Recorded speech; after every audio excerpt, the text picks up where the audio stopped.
안녕하십니까. 저는 전주 신흥고등학교 76회 송호성입니다. 120년 환갑을 2번 보내야 되는 긴 세월입니다. 지금으로부터 120년 전에 바로 이 자리에서 신흥학교가 개교되어서 기독 민족사학이 한수이남에서 처음으로 시작되었습니다.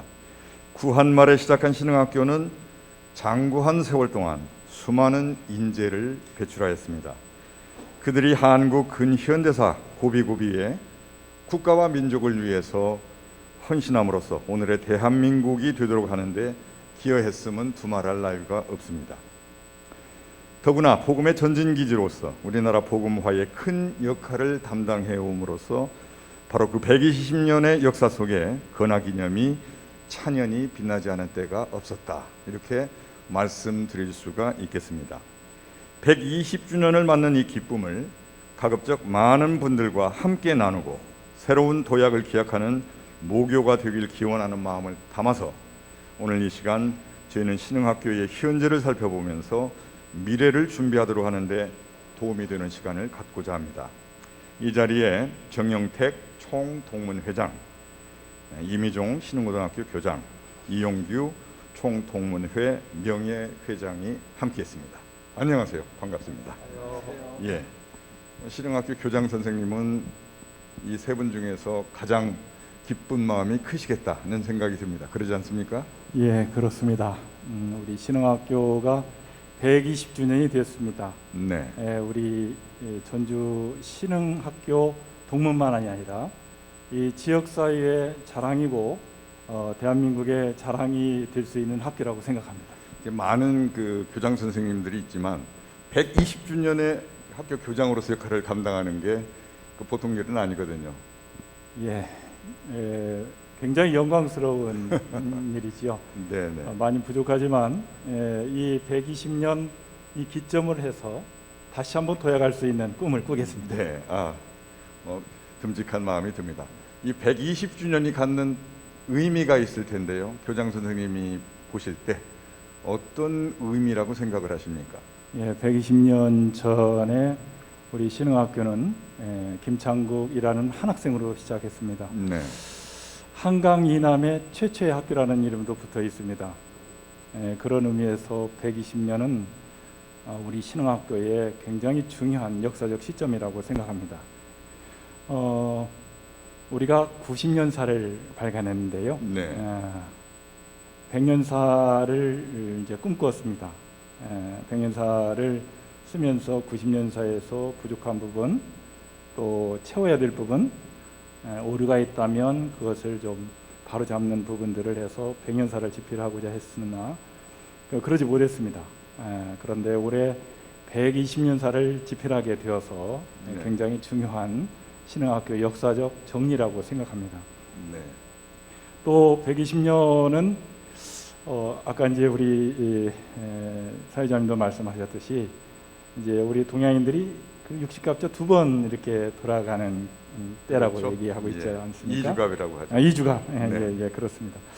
그래서 이 120년의 역사의 그 시점, 이 시점을 통해서 그동안에 우리가 낡은 것은 좀 툴툴 털어버리고 네. 또 좋은 전통은 잘 이어가고 네. 또 새롭게 비상할 수 있는 그 시점이 120주년이다, 이렇게 생각하고 있습니다. 네. 이 120주년 행사를 갖는 이 마당에 저희들이 또 이렇게 마스크를 끼고 있습니다. 이것도 대단한 상징성이 있는 게 아닌가.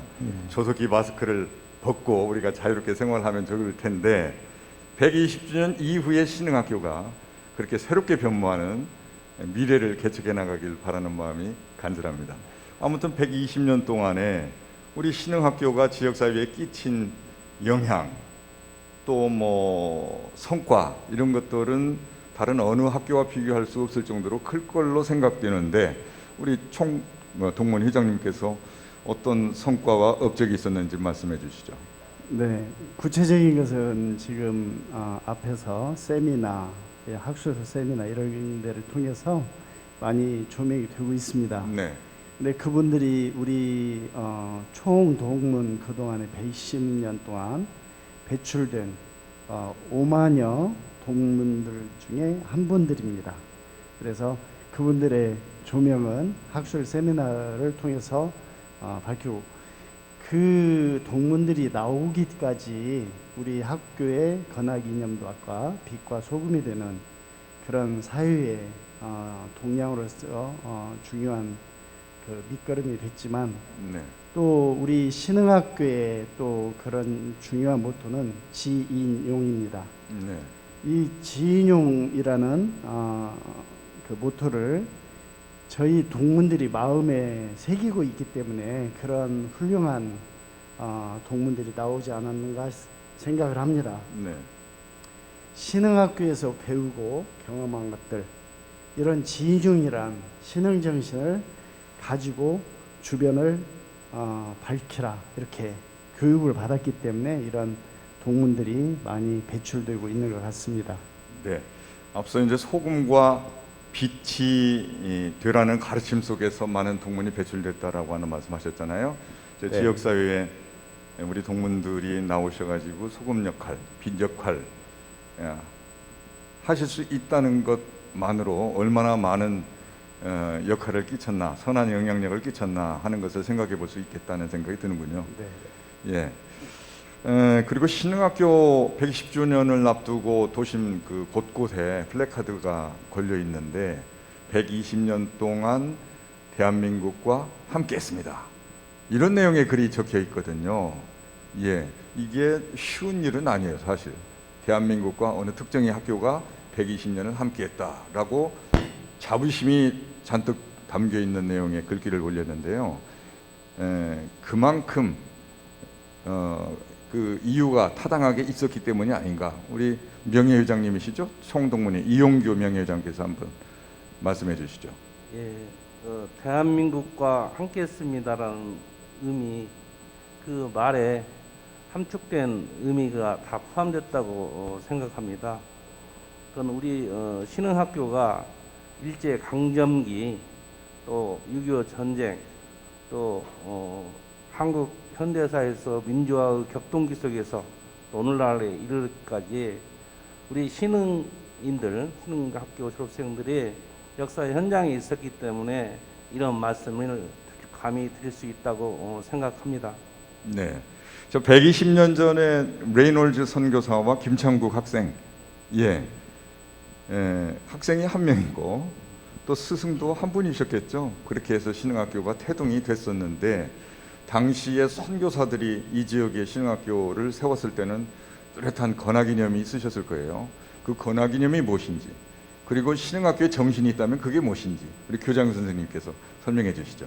예, 우리 신흥학교의 건학 이념은 하나님을 경외하고 세상의 빛과 소금이 되는 사람을 기른다입니다. 역시 빛과 소금이죠. 빛을 내려면 자기를 태워야 합니다. 네, 네. 소금도 부패를 막으려면 자신을 녹여야 합니다. 이 속에는 섬김과 희생이라고 하는 정신이 스며 있습니다. 이게 선교사님들이 초창기 건학이념으로 세웠을 것인데요. 거기에서 그치지 않고 우리 한국인 선생님들과 함께 지인용이라고 하는 교훈을 세웠습니다. 지인용, 네, 진리를 탐구하고 사랑을 실천하고 네. 정의를 실현한다, 이렇게 풀이할 수 있는데요. 예, 예. 우리 신흥학교 역사를 보면 3.13 전주난세운동이나 신사참배 거부와 아주 잦은 폐교, 그리고 광주 민주화 운동에 발맞춰서 우리 고등학교로서는 유일하게 우리 신흥학교가 5.27 민주화 운동을 일으켰습니다. 네. 이 일련의 과정을 보면 우리 신흥학교의 정신은 기독 정신을 바탕으로 해서 그곳에 우리 민족과 함께하는 민족 정신, 그리고 거기에 더하여 민주화의 열망을 가졌던 그런 민주 정신, 이 세 정신이 신흥학교의 피 속에, 그리고 네. 전통 속에 지속적으로 이렇게 흐르고 있다고 생각합니다. 예, 예. 일제 강점기에 신사참배를 거부했었잖아요. 네. 그 정신이 이제 오롯이 내려와서 1980년도 5.27 학생 민주화 운동으로 이어졌다 이렇게 볼 수 있는 예, 것이겠군요. 그렇습니다. 예, 그 신사참배 거부를 당시 어린 학생들이 했었다라고 하는 것이 우리에게는 큰 자부심으로 마음속에 새겨져 있습니다. 어떻습니까, 이용규 회장님? 예, 사실 그 신사참배 거부라는 것이 우리들이 지금 생각하기에 이렇게 지금 와서 이렇게 생각을 해보면 단순한 문제는 아닐 것 같습니다. 일제 강점기에 총칼 앞에서 우리 신앙을 지킨다고 우리 선배님들께서 신사참배 거부한 것은 학교의 폐교하고도 관계되어 있었기 때문에 굉장히 중요한 문제였다고 생각을 합니다. 네. 여기에 대해서는 우리 신흥 90년사를 빌려서 잠깐 말씀을 드리면은 1937년 7월 7일에 중일전쟁이 발발을 했는데요. 그해 매달 6일에 신사참배를 하라고 그 일제에서 지시가 있었습니다.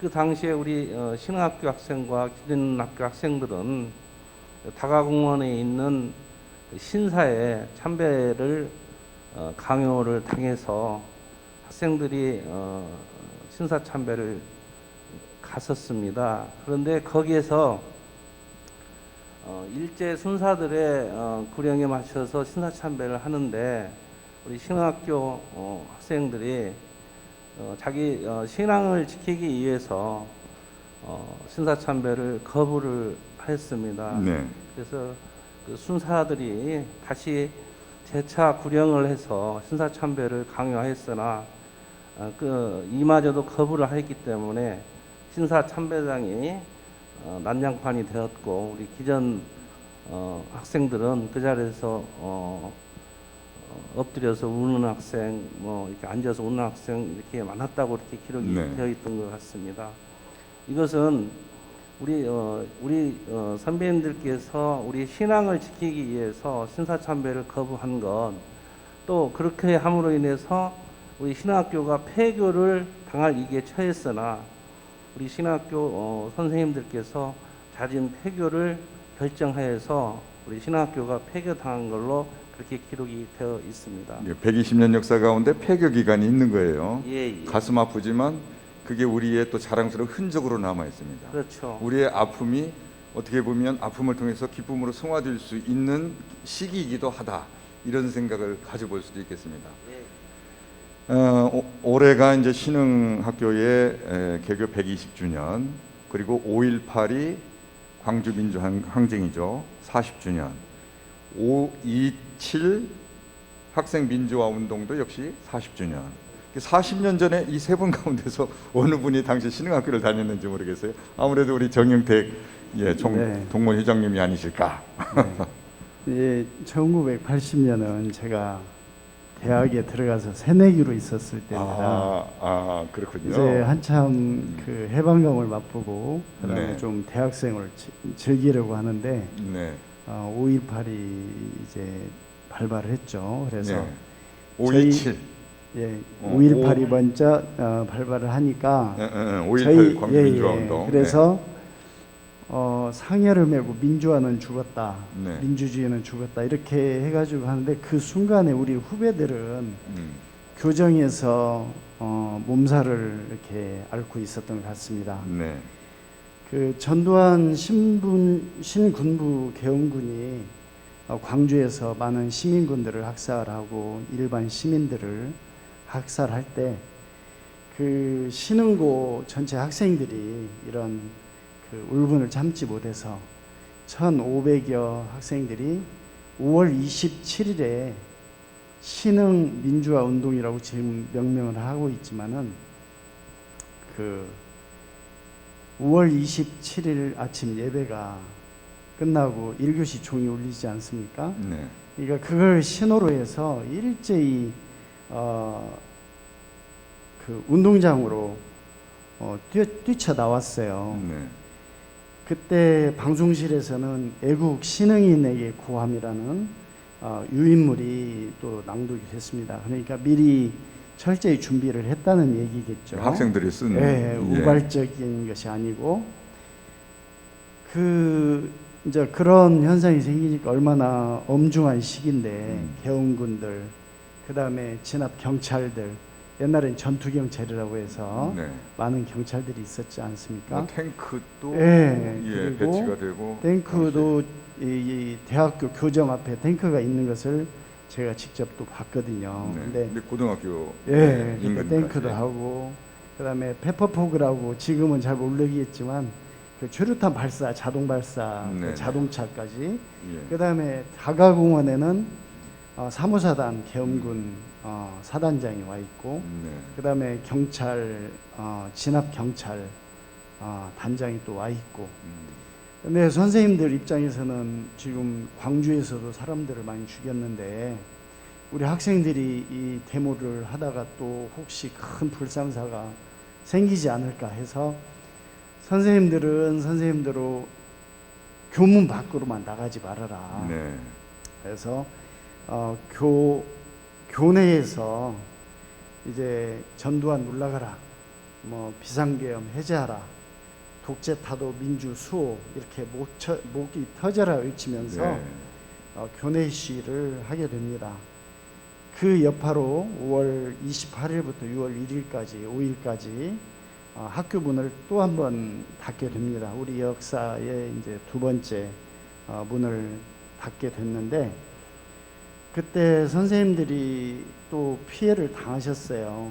최용식 문봉길 선생님이 교사직을 사퇴하게 됐고, 또 3학년이었던 이강희 이유봉 그 학생이 12개월 또 10개월 징역을 살기로 했습니다. 이렇게 5.18 민중항쟁과 관련해서 벌어진 유일한 학생운동이 5.27 신흥 민주화 운동이 되겠습니다. 네, 다른 어느 학교도 이런 민주항쟁을 한 적이 없군요. 네, 신학교 없습니다. 이후에는. 네, 예, 역시 가슴 아픈 흔적이고 기억입니다. 또 아픔이 스며 있지만 그 아픔 속에 신흥학교의 장래가 보장되는 게 아닌가 똑같은 생각을 합니다.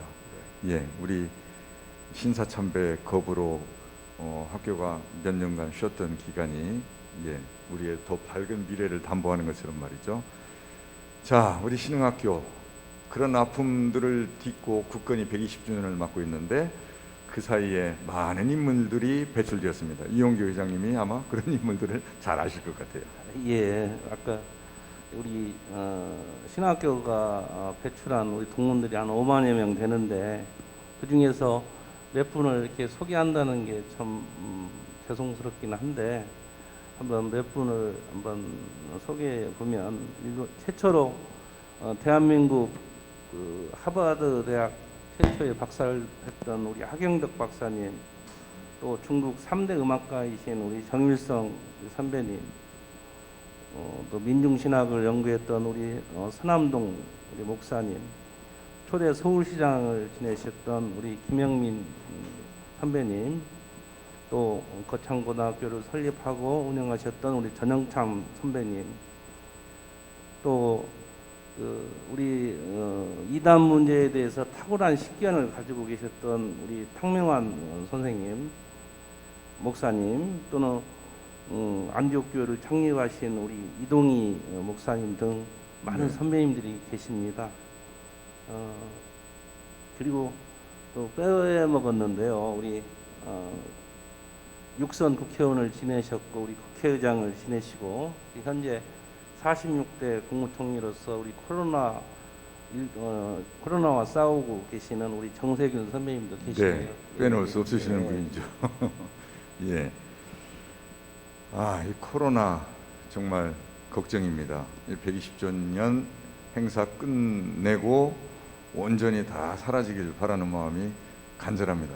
사실 이 코로나가 이제 어느 정도 잠잠해진 상황 속에서 이 120주년 행사를 학교에서 또 동문위에서 준비를 했었단 말이죠. 그때는 정말 다양한 행사 그리고 시민들과 같이 할 수 있는 그런 행사를 기획했던 걸로 알고 있는데 그런 것들이 이제 전면 수정이 됐어요. 참 안타까운 일입니다. 어떻게 준비를 했었는지요?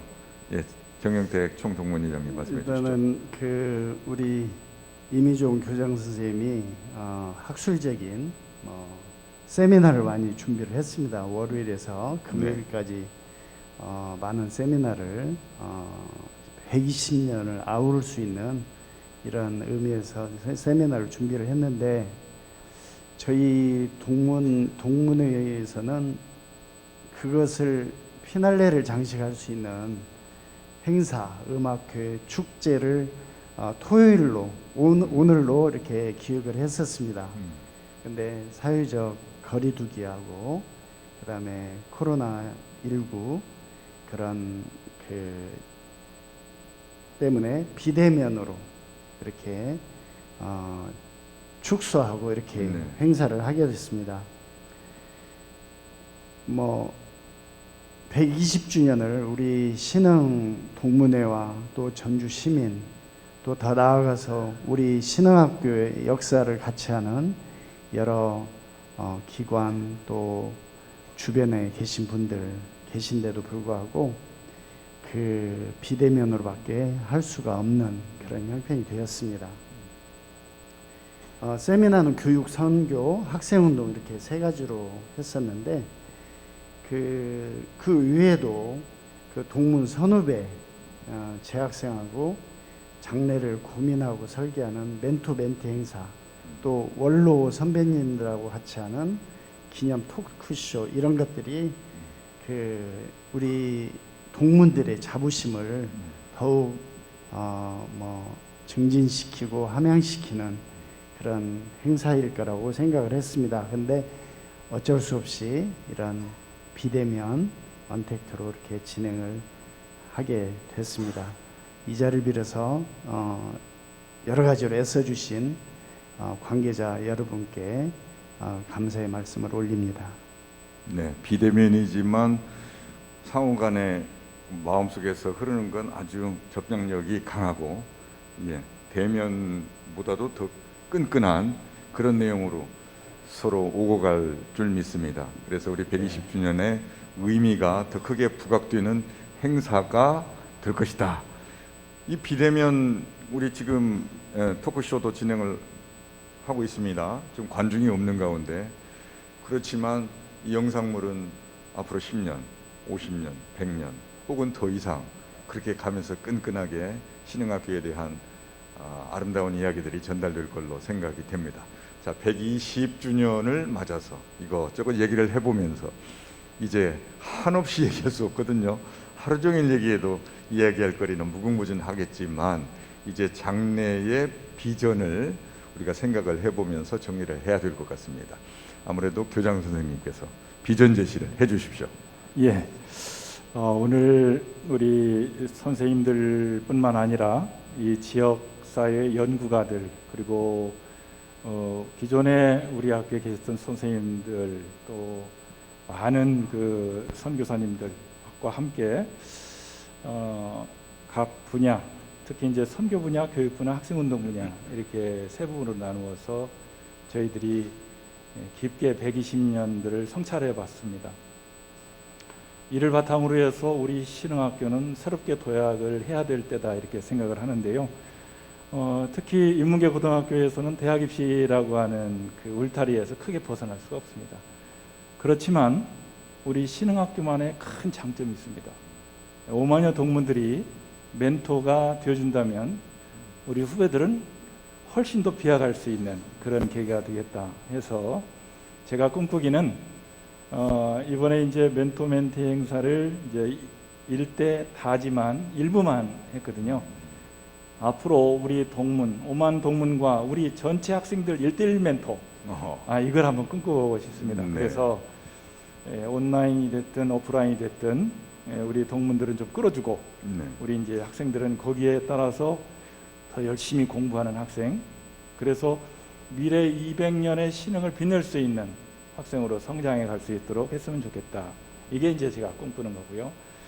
또 하나는 21세기는 우리 선생님으로만 불가능합니다.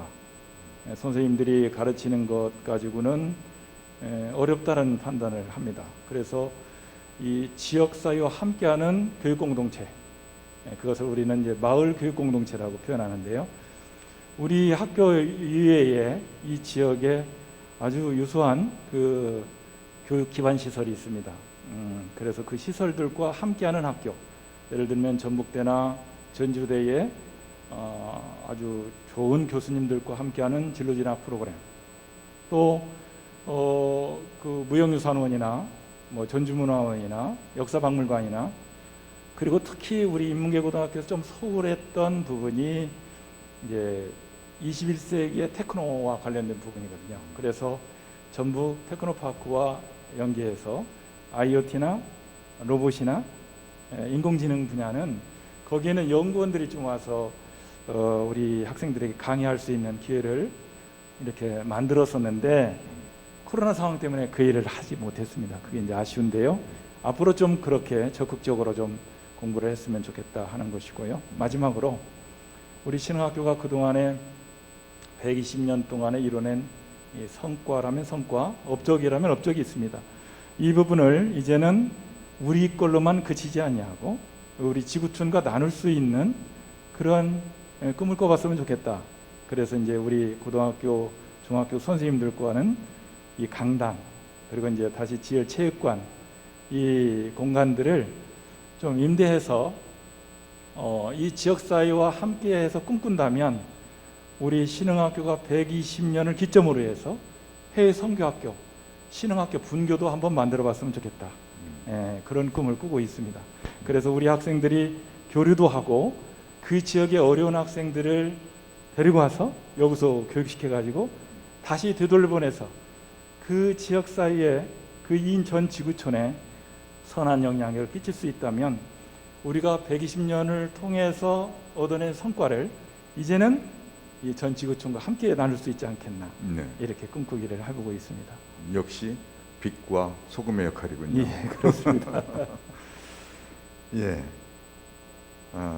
이렇게 참 120주년 맞아서 신흥학교의 현재와 미래를 점검을 해봤습니다. 아쉽지만 마무리해야 될 것 같습니다. 120주년 행사를 우리가 갔습니다.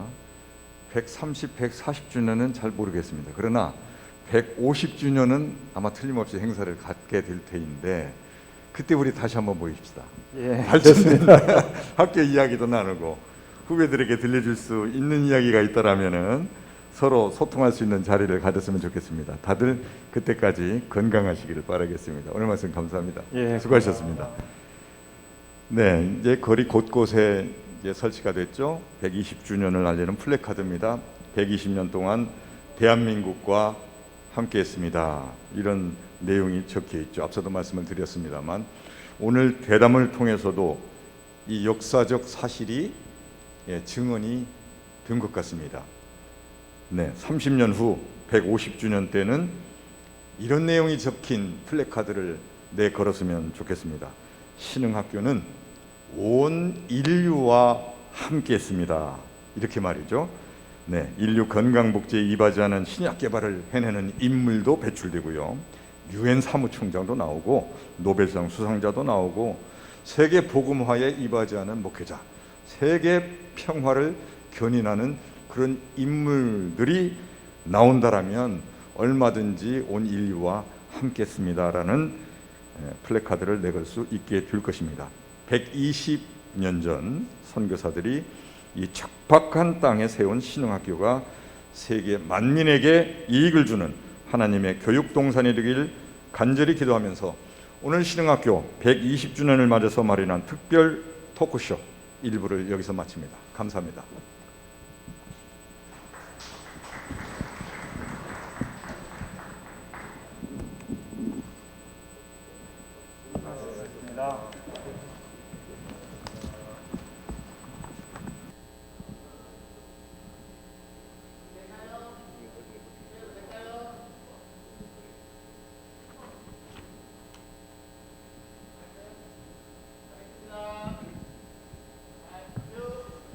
네, 신흥학교 120주년 기념 특별 토크쇼 1부에 이어서 2부 순서로 이어지겠습니다. 신흥 120년 역사 속에 우리나라 발전에 영향을 끼친 인물이 참으로 많습니다. 여러 가지 여건상 이 자리에서는 세 분만 선정해서 그들의 행적을 더듬어 보는 시간을 갖도록 하겠습니다. 우리나라 신학부문과 교육부문 그리고 행정부문에서 선한 영향력을 끼치신 분들이 되겠습니다. 신학계의 서남동 목사님, 교육계의 전창영 교장 선생님, 행정계의 김형민 초대 서울시장입니다. 네, 70년대 세계 신학계에서는 특별한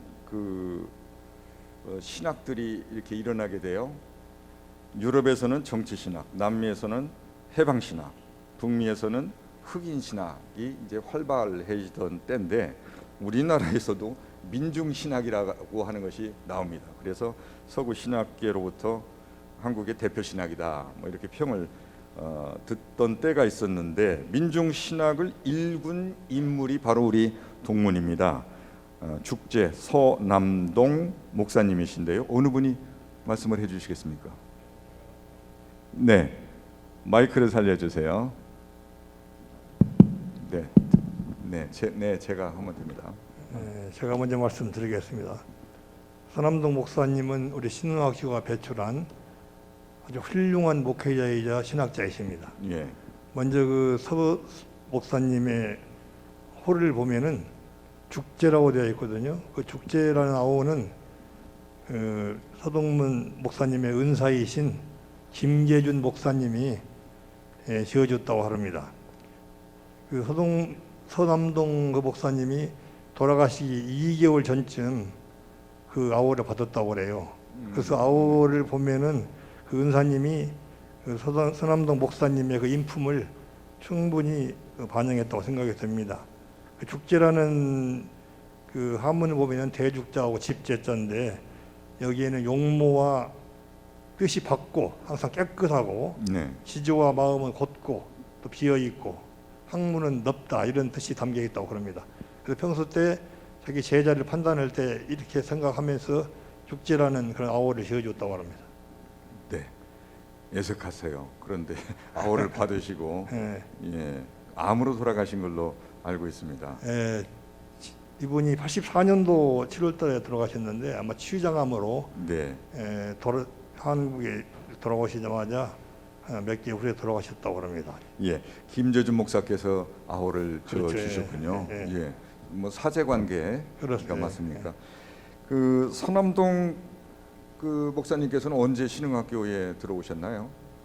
신흥학교는 1932년 4월달에 입학해서 36년 3월달에 신흥학교를 졸업하고 일본으로 건너가서 동기사 대학을 나왔습니다. 아, 네. 거기 신학과를 졸업해가지고 이후에는 캐나다 토론토로 건너가서 임마누엘 신학교 과정을 마쳤다고 합니다. 이후에 귀국하셔가지고 대구에서 그 제일교회나 범어교회나 또 동문교회에서 목회를 하셨고 그 이후에 지금 한신대학교라고 부르는 옛날 한국신학대학교와 연세대학교에서 강의를 맡으셨다고 합니다. 신학을. 그리고 또 더 말씀드리자면은 이분은 민중신학의 탐구를 포함해서 3권을 저술을 하셨고 또 기독교 사상사라 등 3권을 번역했으며 또 기독교 사상기를 통해서 수많은 그런 논문을 발표했다고 들었습니다. 네, 정말 열정적인 활동을 하셨습니다. 네, 민중신학의 선구자 서남동 목사님에 대한 얘기 나누고 있습니다. 그 1975년에 유신 정권에 의해서 해직을 당하셔서 강단에서 쫓겨나셨다는 얘기를 들었는데 왜 그러셨습니까? 바로 이제 반독재 투쟁을 하셨기 때문에 그렇습니다. 그 당시에는 이제 유신 정권이기 때문에 상당히 세상이 시끄러울 때입니다.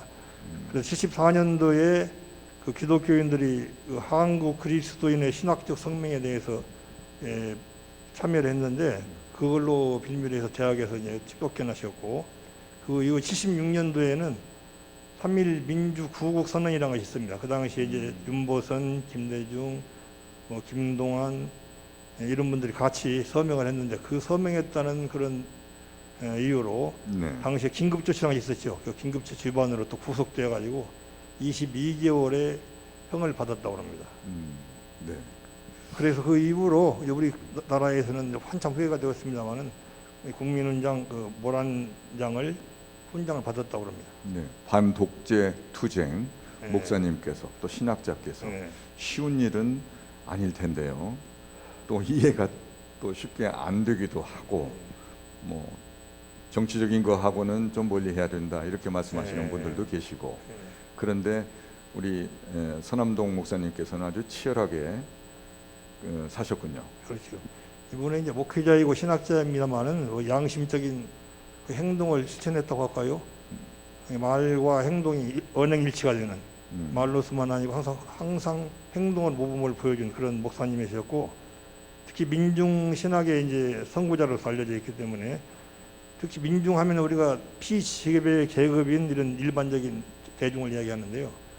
서민들을 대표하는 이분들을 그 당시에는 인권도 막 유린되고 또 정의도 박해를 받고 이런 시절이었거든요. 네. 그래서 이분이 그런 걸 민중들 일깨워주면서 현실 개혁을 위해서 앞장섰다고 볼 수가 있습니다. 예. 본인의 어떤 그 신앙과 또 행동이 일치됐던 그렇습니다. 분이다. 뭐 이렇게 예. 해석을 해볼 수가 있겠습니다. 네. 그 서남동 목사님의 그 민중 신학이라고 하는 것도 결국은 서구 그 현대 신학의 영향을 받아서 나온 게 아닌가 이렇게 볼 수도 있겠는데 어떻습니까? 우리 강봉근 교수님께서 말씀해 주시죠. 민중신앙이라는 말은 절대로 서구 현대신학의 영향을 받은 것이 아닙니다. 서남동 박사가 민중신학이라는 말을 맨 처음 사용한 분입니다. 아, 네. 서남동 목사님은 그 저서 민중신학을 탐구해서 신학을 새로운 방법론으로 사회 경제사 도입을 제안했는데 거기에서 민중신학이라는 용어는 우리나라 국사학자들에게서 배운 것이지 외국 신학자들에서 배운 것이 아니라고 분명히 밝히고 있습니다. 아무튼 민중신학이라고 하는 것은 뭐 평신도들, 일반 신도들은 이해하기가 쉽지 않습니다. 네, 뭐 신앙적으로도 여전히 난해한 그러한 부분이 될 터인데요. 저희들이 어떻게 이 민중신학을 이해할 수 있을까요? 좀 쉽게 설명을 해주시고 그 서남동 목사님의 그 행적을 통해서 저희들이 알 수 있게 보충 설명을 해주시면 좋겠습니다.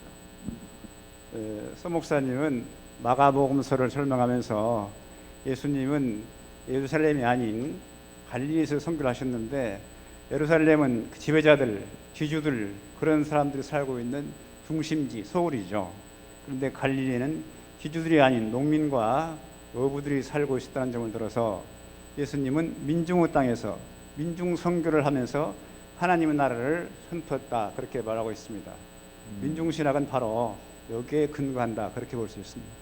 신일균 우리 명예회장님께서 앞서 함석헌 목사님하고도 뭐 교분이 있는 그런 내용의 말씀을 주셨는데요. 함석헌 그 선생님의 경우에 CR 사상인가요? 그러면 이 민중 신학이 CR 사상과 어떤 연관성이 있는 것 아닌가?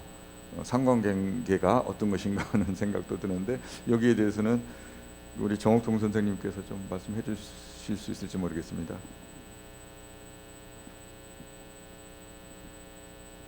그 함석헌 선생의 은사인 유영모 선생이라고 있어요. 네.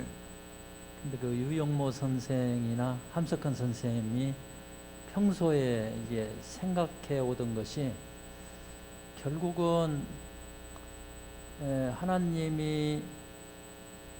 하나님이신 예수 그리스도가 이 세상에 오신 것이 결국은 그 한 성도의 마음에 오셔서 변화시키고 그러니까 그런 그 뭐라 그럴까 민중 속에 들어오셨지 않냐. 그래 이제 그 사람의 마음 속에 어떤 성령이 오신다든가 믿음을 갖는다는 거 그 자체를 CR로 표시하는 게 좋지 않느냐. 네. 그렇게 생각을 해서 민중신학하고 아마 CR이라고는 CR의 소리하고 이렇게 그 서로 그렇게 통하는 것으로 그렇게 사람들도 받아들였고 밖에서도 생각하게 될 때 CR이라는 표현이 오히려 더 실감이 난다. 민중이라고 하는 건 조금 대중성이 있는 거고 네. 씨알이라는 건 개별성, 한 인간 한 인간의 마음속에 임재한다는 그런 점에서 아마 그런 씨알이라고는 그 씨알의 소리라고 그래서 함샘이 이제 주장을 했고, 현재도 함샘을 이제 존경하고 계속 연구하는 사람들이 씨알의 소리를 지금도 연구하고 있습니다. 네. 우리는 서남동 그 목사님 동문에 대한 이야기 나누고 있습니다. 민중 신학. 예, 이 민중 신학을 통해서 요즘 오늘날 한국 교회를 바라본다면 어떤 말씀을 해주실 수 있겠습니까? 사실은 그 군사 독재가 끝나고 지금 한국 경우에 굉장히 민주화 이렇게 발전을 하고 있습니다. 그러니까 민주화가 이렇게 그 사회적으로 계속 이렇게 진전을 하게 되니까 그때 억압되고 소외되고 억눌리고 했던 그 민중이 지금 이 시대에 뭐 언제든지 발언권을 가지고 이야기도 할 수 있고 사회 활동할 수 있고 그렇기 때문에 민중 신학이 점점 희석되어 가는 그런 형편이 됐습니다. 그런데 앞에서도 이야기를 했던 것처럼 지금 코로나 바이러스란다든가 아니면 지금 현 정부에 대해서 조금 그 보수적인 생각을 가지는 사람들의 비판도 있고 이제 그러는데, 교회 지도자들의 이야기를 들어보면 이 코로나 바이러스로 인해서 지금 그 거리두기가 대면을 할 수가 없으니까 교회 공동체가 깨지지 않냐, 이대로 얼마 가다가 보면 교회가 뭔가 이렇게 변화되고 바꿔가야 되지 않느냐, 이제 그런 얘기들을 들었습니다.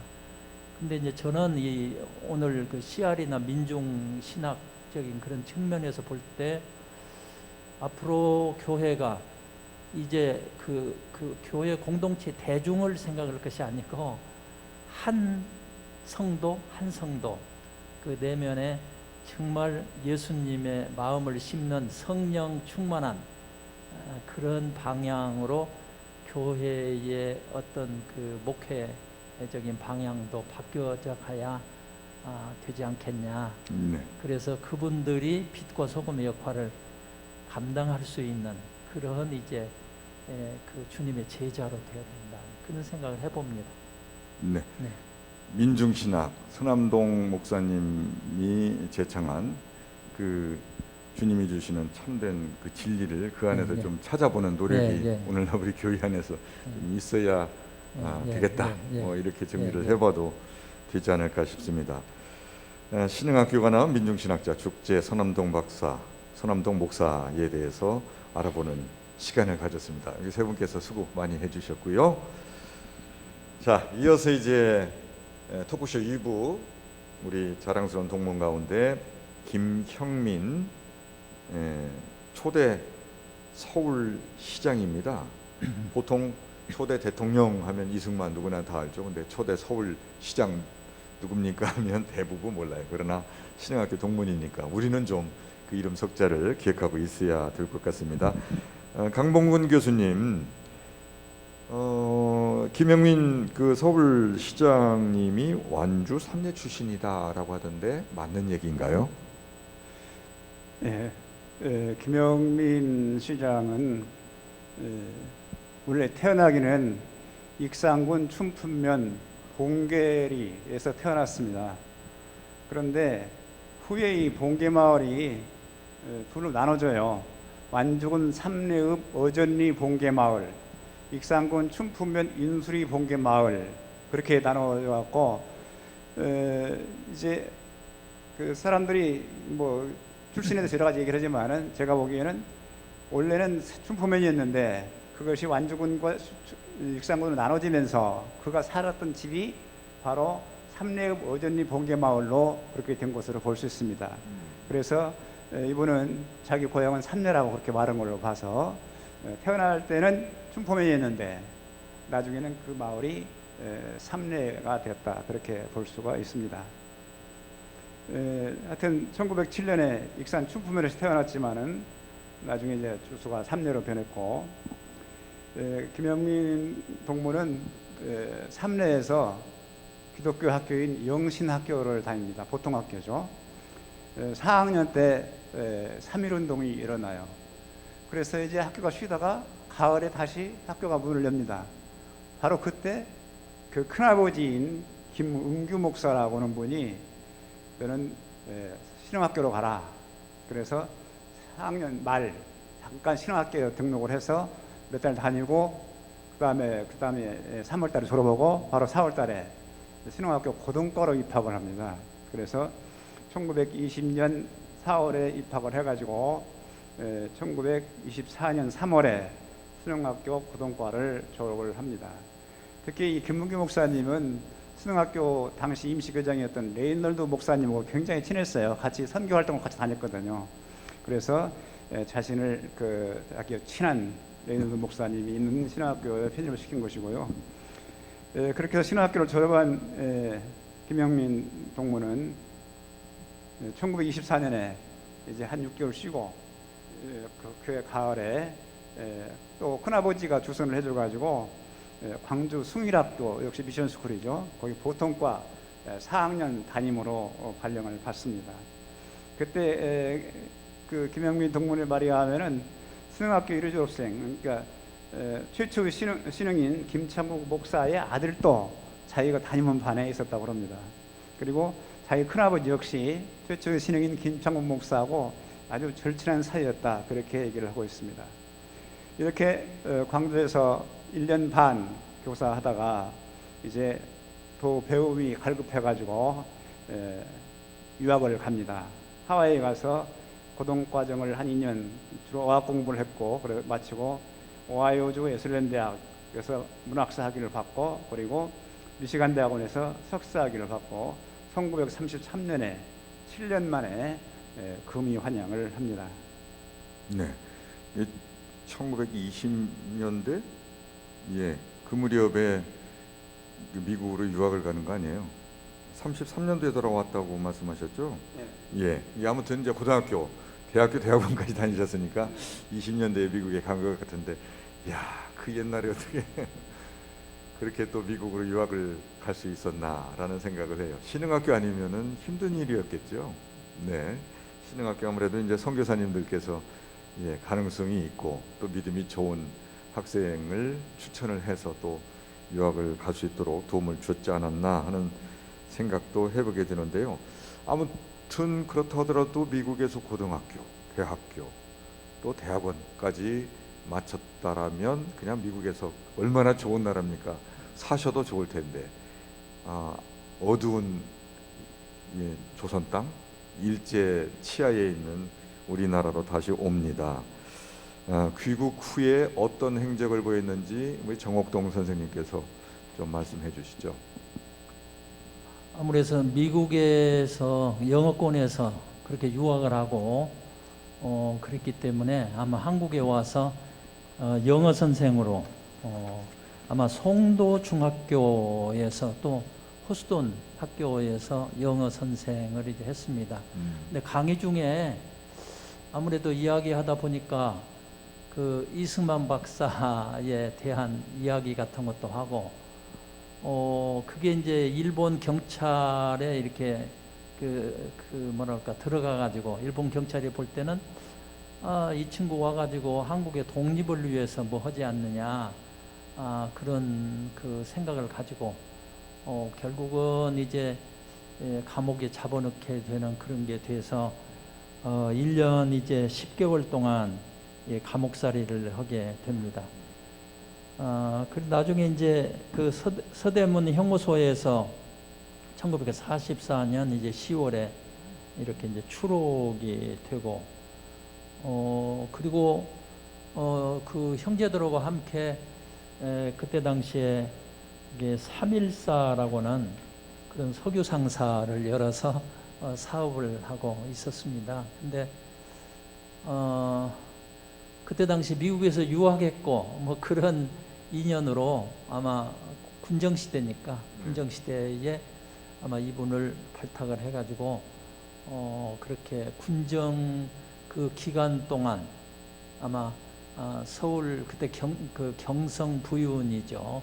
아마 그렇게 지금 같으면 시장을 아마 이분한테 이렇게 해준 것 같습니다. 이제 시장을 하면서 이분 생각은 아무래도 어떤 외색, 일제의 그런 것들을 좀 끊어야 되겠다.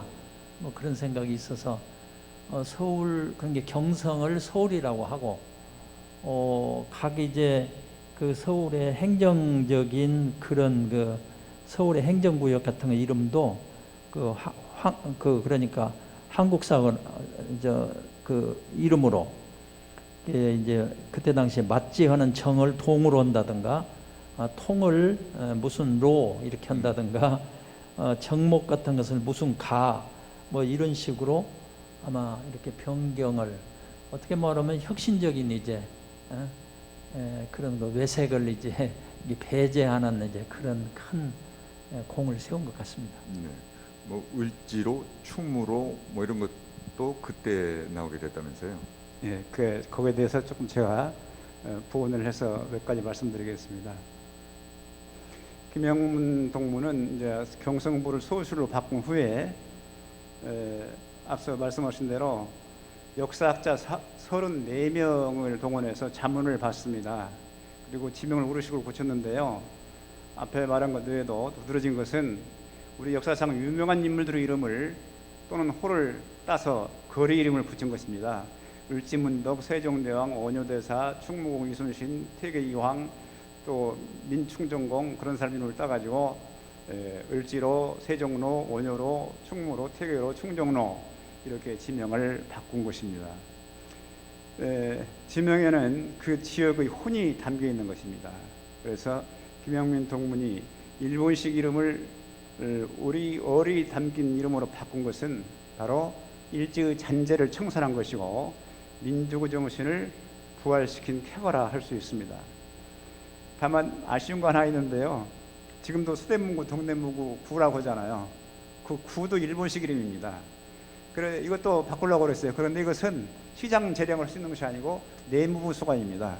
그래서 내무부에 옛날부터 써오던 부로 바꾸려고 이렇게 상신을 올렸는데 내무부의 서가가 안 났습니다. 그래서 지금도 동대문구, 서대문구 그렇게 하고 있습니다. 그런데 우리가 참고로 보면은 이분이 민족 정신이 투철한 분이잖아요. 감옥살이도 했고 이렇게 이름도 바꾸고 그러는데 그분은 자기 민족 정신이 신흥학교에서 길러졌다 그렇게 말하고 있습니다. 그리고 보면은 이렇게 적혀 있습니다. 내가 신흥학교 고등과에서 배운 것은 강한 민족주의 의식이었다. 그리고 신흥학교 학생들은 가슴속에 뜨거운 베일 사상을 품고 있었다. 이렇게 우리가 신흥학교 학생들이 민족 정신을 배웠고 민족 베일 정신을 가슴에 담고 있다 언급을 합니다. 그런 정신이 결국 그가 감옥 생활을 해 만들었고 또 서울시장 되자마자 일제의 잔재를 청산하고 우리 민족의 어리 담긴 그런 지명을 만든 것이 아닌가 생각이 듭니다. 그 생애를 보면요, 군정이 끝나고 대한민국 정부가 수립된 후 3개월 후에 2년 7개월의 그 서울시장 임기를 마치고 미련 없이 본래 하던 석유 사업을 합니다. 그리고 이제 1990년 정부로부터 건국 훈장 애국장을 받았고 1998년에 향년 92세로 사망을 했는데 그의 유해는 국립대전현충원 애국지사묘역 42호에 안장되어 있습니다. 네, 강범근 교수님께서는 직접 만나보시기도 하셨죠? 그렇죠. 90년사 쓰면서 1989년도에 그가 사는 서울 압구정동 현대아파트 4층 가서 전편담을 한 적도 있습니다. 그 3.1상사 석유의 가게인데 그 이름이 재미있더라고요. 특별한 이유가 있던데. 네, 그분 말에 하면은 3일 할 때 3자는 우리 그냥 석삼자인데 그건 3년을 뜻하는 말이라고 그래요. 3년에서 온 제일 가는 회사 그런 뜻이랍니다. 네, 그 3.1 그 독립 정신이 담겨 있는 그러한 그 이름인 줄 알았는데 뜻밖이었습니다. 그러나 우리 김영민 서울시장은 그 항일 의식이 투철했고 또 민족 정신이 투철했던 그런 분이셨던 건 분명한 것 같습니다. 그런데 미 군정이 당시에 그 요인들을 세울 때 일제에 부역했던 사람들이 대부분 그 중요한 자리로 가게 됐었지 않습니까? 그래서 오늘날 또 재평가하는 그런 운동도 있기도 하는 경우가 있는데, 이분의 경우에는 그냥 반일 정신이 투철하신 분이에요. 그런 분이 서울시장을 됐고, 그게 이제 일제 잔재를 없애는 계기가 또 되었던 것이라서 우리 후배들 입장에서는 너무나 다행스러운 일이다는 생각을 갖게 됩니다. 그 친일 인사가 아닌데 서울시장이 될 수도 있었던 당시의 정치적 상황이 아니었나. 무조건 그냥 친일 인사만 그때 기용을 했었던 건 아니다. 사정이 있었던 것이구나라고 하는 생각도 가져보게 됩니다. 아무튼 그 민족 의식이 이제 투철한 그런 그 분으로서 우리 지역 내에서도 완주군 출신이니까 기념하는 이러한 일이 있다고 하는 얘기 들었는데요. 그 신율균 동문께서 좀 소개해 주시죠.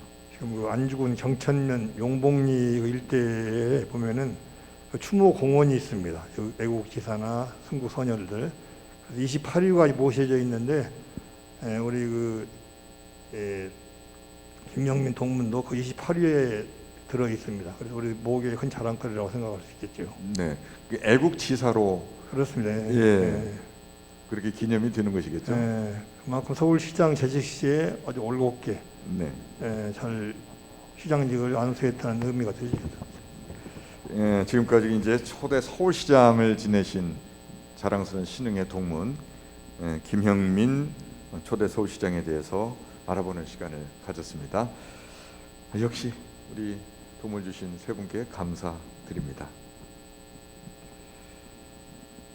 자, 이제 마지막이네요. 토크쇼 이제 2부 진행하고 있는데요. 마지막 인물입니다. 한국교육계의 거목이죠. 거창고등학교의 전영창 교장 선생님 얘기 안 할 수가 없습니다. 예, 정옥동 선생님, 정영창 교장 선생님을 실제 가까이에서 많이 뵈셨었죠. 예, 마이크 가까이 대시고요. 예.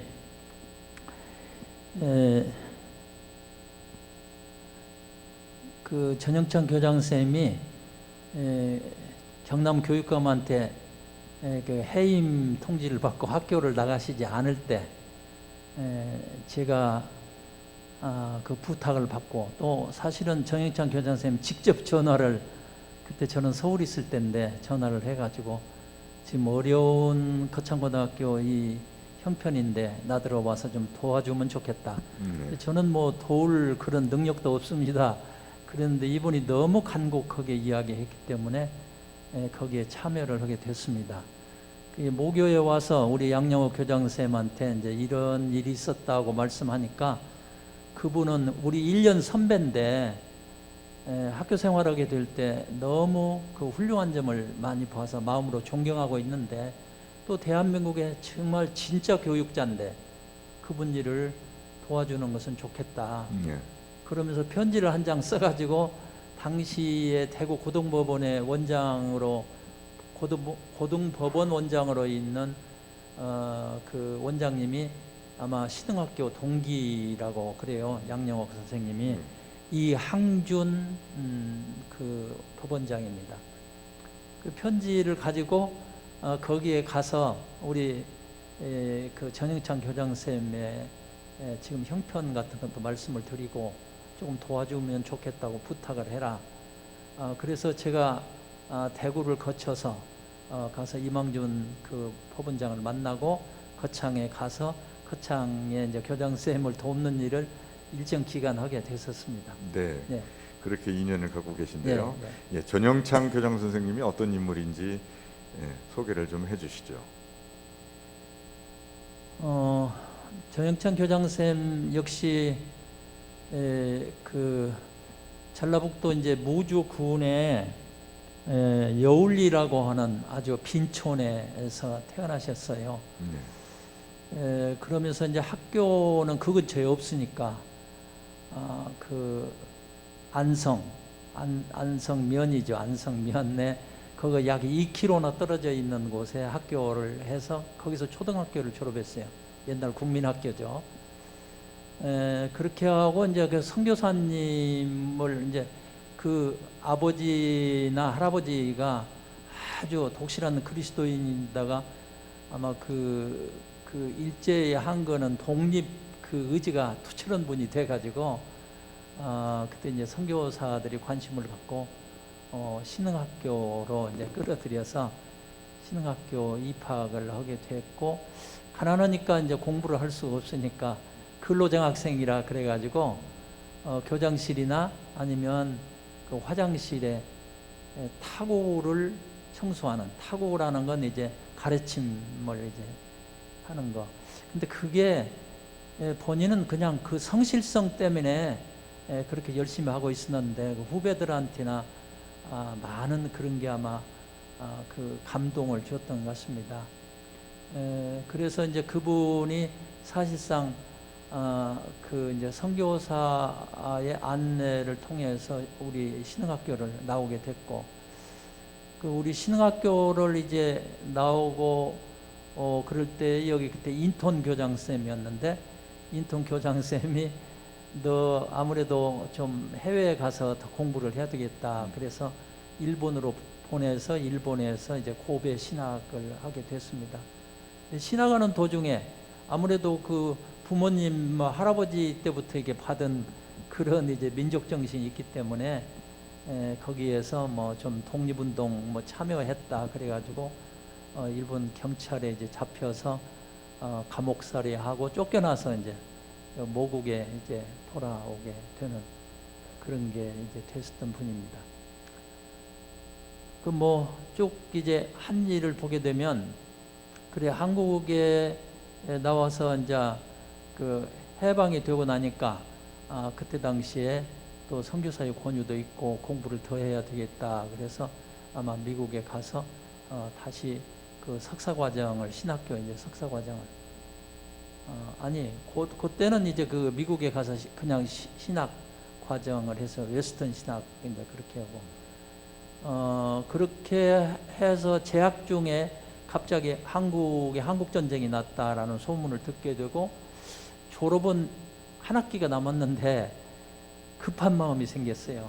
이제 뭐 전부 다 뺏기고 부산밖에 남지 않았다. 그러니 급히 가서 이 전쟁의 어려움을 겪는 사람들, 부상자들 어떻게 도와야 되겠다 해서 애원을 하기 때문에 교장실에서 따로 한 학기 앞당겨서 졸업장을 주고, 그리고 졸업장을 받고 한국에 돌아와서 이제 그 부산에서 구호소를 만들어 가지고 그 전쟁의 어려움을 겪는 사람들을 전부 구제하는 일, 그런 일을 이제 처음에 했습니다. 하다가 나중에 보니까 환자가 너무 많게 되고 전쟁 부상을 입은 사람들이 너무 많고, 그래서 아마 구호병원을 만들어야 되겠다. 그래서 그 초등학교 운동장을 빌려가지고 대형 텐트를 뭐 3개나 거기다 세우고, 그때 이제 장기려 박사가 군종 그 의사로 있었는데 모시고 지금 현재 말하면 이제 보건병원이죠. 그 고신대, 이제 고신대 그 병원인데 그것을 이제 설립하게 되기까지 이제 했습니다. 네, 뭐 그 뒤에 이제 이제 6.25 전쟁이 끝나서 정전이 되니까 그 기회에 다시 미국에 들어가서 그 코넬 신학회에서 이제 석사 학위를 하고 한국에 돌아왔었습니다. 교육자 전영창 그 교장 선생님에 대한 이야기를 꺼냈는데 얘기를 듣다 보니까 신학자 전영창, 사회사업가 전영창 얘기를 하는 것 같다는 생각도 듭니다. 이제 사회에 관심이 많으셨던 분이시고 이제 몸을 던져서 이웃을 사랑하는, 돕는 이런 일을 하셨던 분이시네요. 네, 예.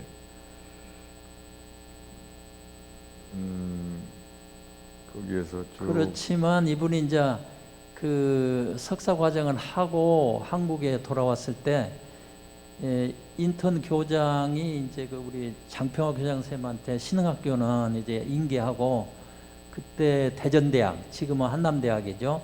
대전대학의 학장으로 그 학교를 이제 새로 세우게 됐어요. 근데 이분이 이제 딱 한국에 귀국하게 되자 만나자. 그래서 이야기가 너는 이제 미국에서 유학도 했고 꼭 우리 학교에 필요하니까 한남 그러니까 대전대학의 부학장으로 와서 일을 해달라. 그렇게 간청을 했어요. 지금 한남대학이죠. 예, 예. 그 간청을 거절하셨다면서요? 그렇습니다. 이제 그렇게 하는데 이분은 그 하나님이 나에게 맡긴 아주 더 소중한 일이 있으니까 여기는 저는 응할 수 없습니다. 은사님이시고 자기를 이거 유학을 보냈고 그런 분이잖아요. 인턴 교장이. 그런데 이런 지하에 거절을 하고 그럼 왜 그러냐 그러니까 거창으로 가서 자기는 학교를 한번 해보고 싶습니다. 그러고 거창으로 가기로 그렇게 하고 거절을 했습니다. 네, 정영창 교장 선생님께서 그렇게 그 부총장으로 일을 할 수 있는 기회가 주어졌음에도 불구하고 어렵고 힘든 일을 택하셨는데 그분이 그럴 수밖에 없었던 그 어떤 그 이야기를 혹시 들으신 적이 있으셨는지 모르겠어요. 평소에 예, 저는 그 직접 이제 이야기를 이제 들었어요. 그 교장 선생님이 저한테 이야기를 해주셔서 들었는데, 그 첫째는 그 구호병원을 하는 문제는 자기가 의료 전문인이 아니고 그러니까 그건 장기리 박사님한테 자기가 미룰 수 있었고, 그 다음에 대전대학교 자기들은 부학장을 하라 그러는데 자기는 그런 세상의 명예나 무슨 그런 어떤 지위를 생각하는 사람이 아니고, 거창이라는 게 한국에서 완전히 따돌림을 당하는 소외된 지역이다. 특별히 전라도와 원수관계에 있는 같은 그런 분위기다. 왜냐하면 거창 양민 학살 사건이 있었거든요. 네. 뭐 전라도 사람이라면 그 사람들이 아주 적대시하고 그런 거 있었고, 그 다음에 그 소외된 지역, 그러니까 그 상처를 많이 입은 그 거창 사람들을 자기가 교육을 하고 그 치유를 해주는 일을 해야 되겠다. 그래서 아마 하나님 앞에 기도하고 자기는 거창에 가서 학교를 이제 하겠다고는 생각을 하게 된 것 같습니다. 네. 근데 어려운 일이 많아서 예. 교직원들 그 급여를 50%만 줄 수밖에 없었던 상황도 맞닥뜨리면서 지내셨더라고요. 예, 예. 학교를 그 외국의 지원을 받아가지고 원래 그게 농고였는데 공립학교였는데 학교가 폐교가 됐어요. 그래서 선교사들의 지원을 받아서 해외에서 인수를 맡아가지고 했는데 도저히 운영이 안 되니까 거의 폐교되는 그 무렵에 전영창 교장 선생님이 가서 내가 운영해 보겠다. 그래서 인계를 맡았어요. 그러나 학교가 너무 재정적으로도 어렵고 또 학생 모집도 잘 안 되고 그래서 학생 8명 가지고 학교를 시작을 했어요. 네. 그래 이제 그 가난한 학생들 그리고 거기 전라도 사람이다고 하는 그런 이제 그 부정적인 생각, 그래 학부형들이 학생을 보내지도 않고 학교가 아주 어려워서 하는 도중에 선생님들이 모여가지고 교장 쌤이 어떻게 하냐, 학교를 이제 그만둬야 되냐. 그래서 폐교를 이야기를 하니까 선생님들이 저희들 월급을 50%는 반납을 할 테니까 걱정 마시고 그냥 유지합시다. 그래서 전체적인 교직원의 결의에 의해서 아마 지속했다고 그래요. 네. 네, 거창고등학교 하면은 이걸 떠올리게 되는 경우가 많이 있습니다. 직업 선택의 10계명. 예, 그 직업관이라고 우리가 볼 수 있어요. 근데 그 10계명이라고 그래서 그 학교에 보면은 그런 게 직업관을 이제 그 거창고등학교 다니는 학생들에게 졸업할 때까지 이렇게 인식이 되도록 그렇게 했습니다. 첫째, 너희들이 학교를 졸업하고 나가게 될 때, 하기 전에 제가 한마디 하겠습니다. 제가 그 학교에 있었을 때에 부산에 어떤 병원을 갔어요. 근데 간호사가 너무 친절하게 이제 해주니까 그 환자 한 사람이 그 간호사님은 어느 학교를 나왔느냐. 그러니 그때 이제 전문대학 간호대학을 나와야 간호사가 됐거든요. 그런데 당당하게 나는 거창고등학교를 나왔습니다. 이 질문은 어긋났죠. 무슨 소리냐? 나는 간호대학 어디 나왔느냐 물어봤다. 그러니까 저는 정말로 자랑스러운 거창고등학교를 나왔기 때문에 저는 어디 가든지 거창고 나온 것을 자랑스럽게 말합니다. 그랬다 그래요. 이제 그럴 만큼 그 학생들이 자부심을 거기 출신들이 가졌어요. 근데 직업관이 월급이 적은 쪽을 택하라. 돈 많이 주는 대로 가지 말라는 것이죠. 둘째 번은 내가 원하는 곳이 아니라 나를 필요로 하는 곳을 택하라. 그 다음에 승진의 기회가 거의 없는 곳을 택해서 가라. 모든 조건이 갖추어진 곳을 피하고 처음부터 시작하는 황무지를 택해라. 앞다투어서 모여드는 곳은 가지 말아라. 장래성이 전혀 없다는 곳을 택해서 가라. 사회적인 존경을 받을 수 없는 곳을 찾아가라. 한가운데가 아니고 가장자리 변두리로 가라. 부모나 아내나 약혼자가 반대하는 곳이면 그건 틀림없는 길이다. 왕관이 아니라 단두대가 기다리고 있는 곳으로 가라. 그런 직업관을 학생들에게 지도를 했습니다. 네, 직업관이라고 말씀하시는데 예. 직업 선택 10계명으로 나와 예, 있더라고요. 예, 직업 선택 그렇습니다. 10계명. 예, 듣다 보니까 이 반대로 하면은 잘 되겠구나. 우리 세속적인 생각으로는 네. 그러잖아요. 월급이 적은 쪽을 선택하라. 예. 요즘 사실 그런 마음 가지고 직업을 찾는 경우가 어디 있습니까? 월급이 많은 곳을 찾기 마련이죠. 내가 원하는 곳이 아니라 나를 필요로 하는 곳으로 가라. 네, 참 이 직업 선택 10계명 속에 드러난 그 직업관, 전영창 교장 선생님의 직업관을 여실히 우리가 알아볼 수가 있겠고, 그의 교육관도 예. 우리가 자세하게 알아볼 수 있겠다 싶습니다.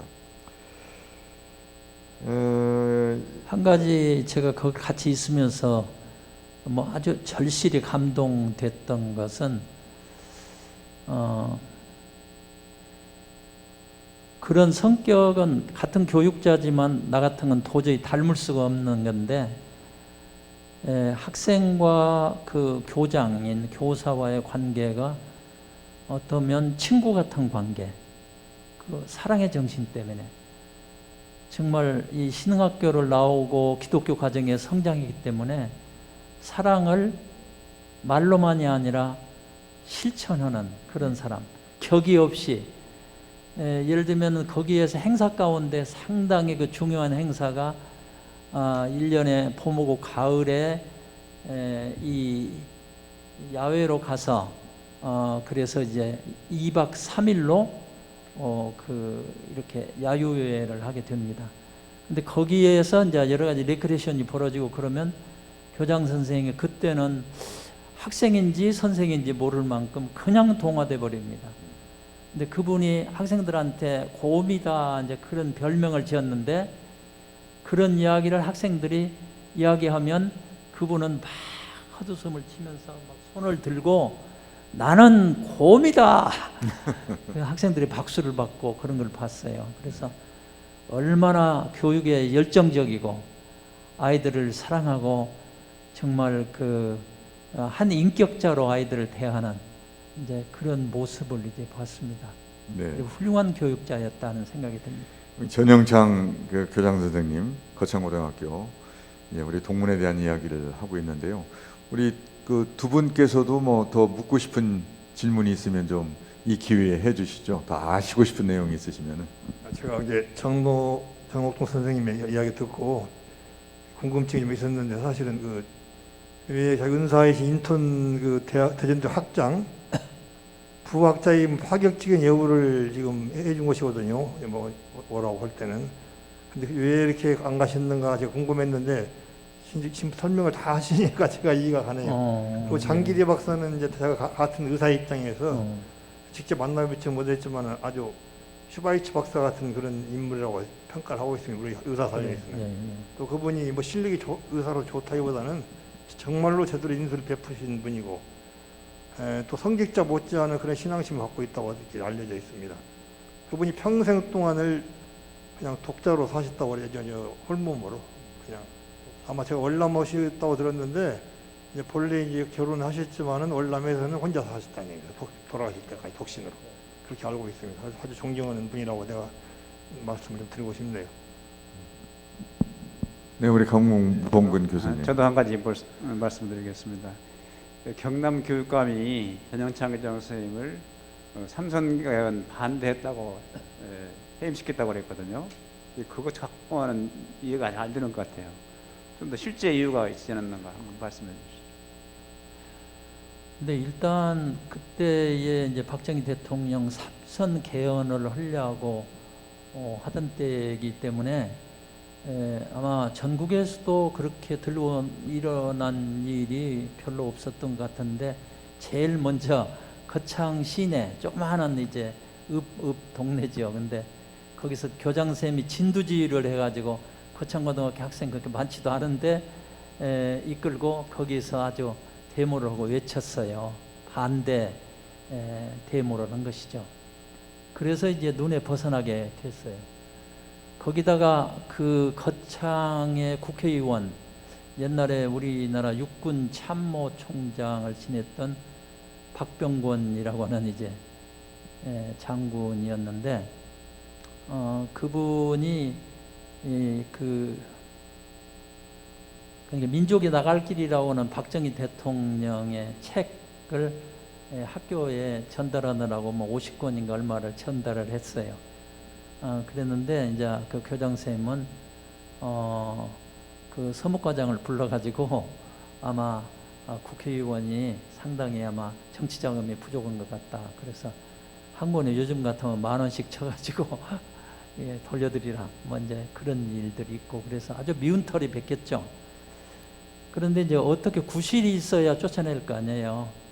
그런데 이제 그 학교에서 보면 대통령 사진을 각 학급인이나 이 교장실에 안 붙여요. 제가 가서 봤을 수도 없어요. 그 다음에 문교부에 무슨 교육 방침 뭐 이런 거 전혀 붙이질 않아요.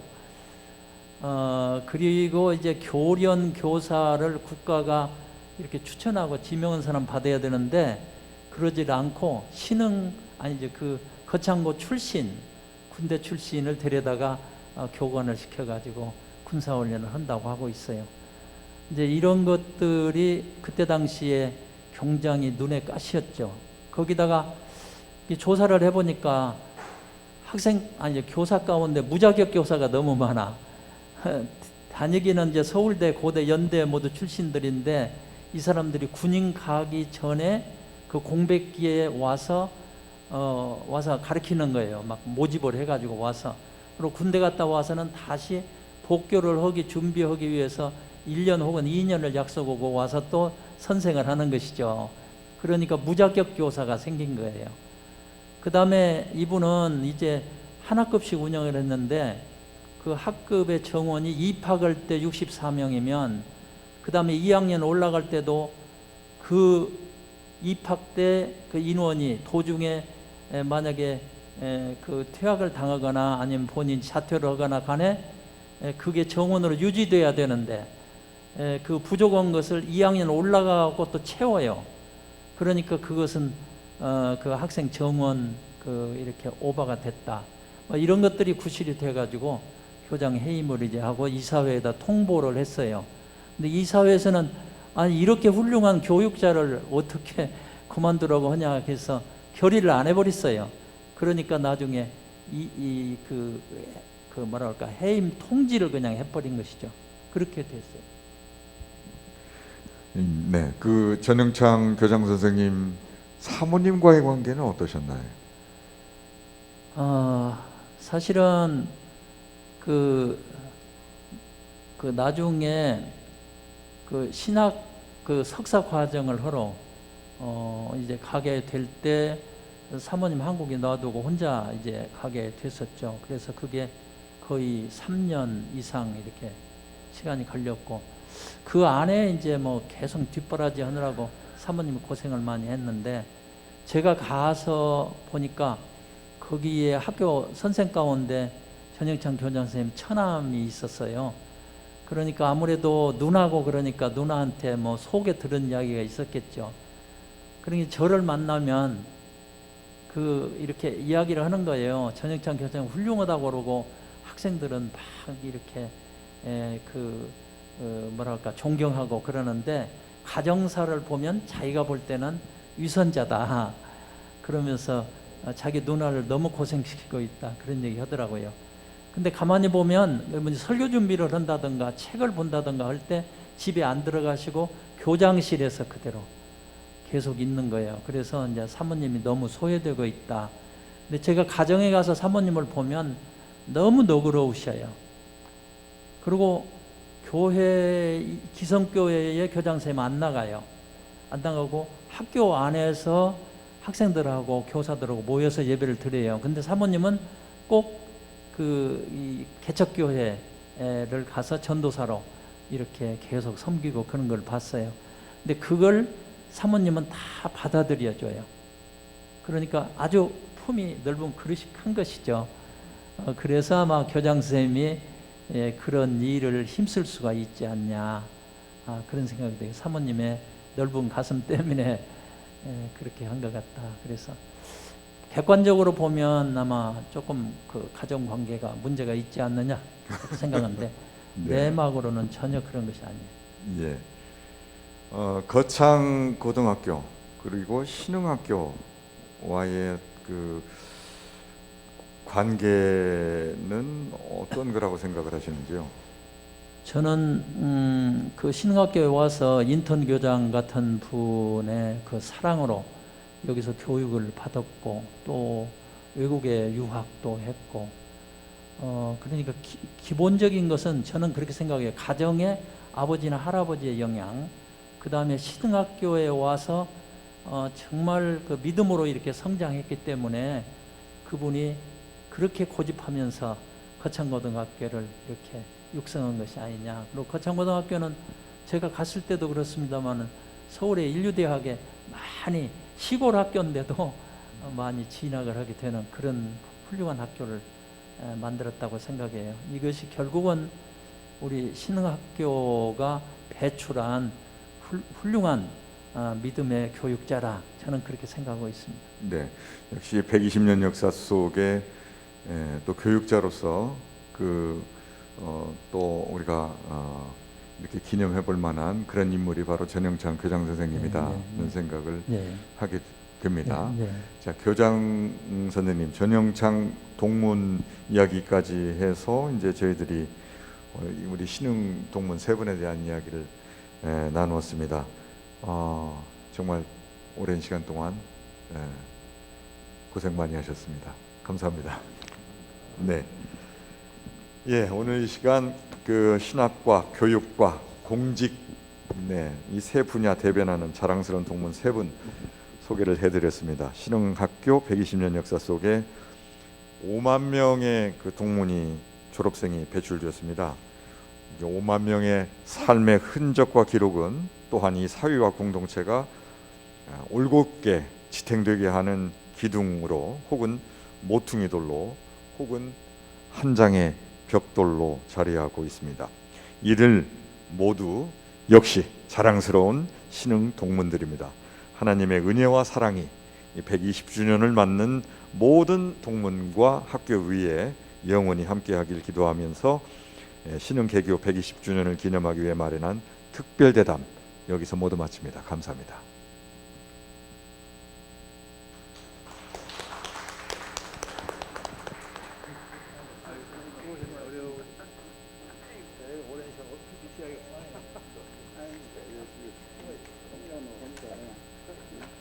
가지고 해줘가지고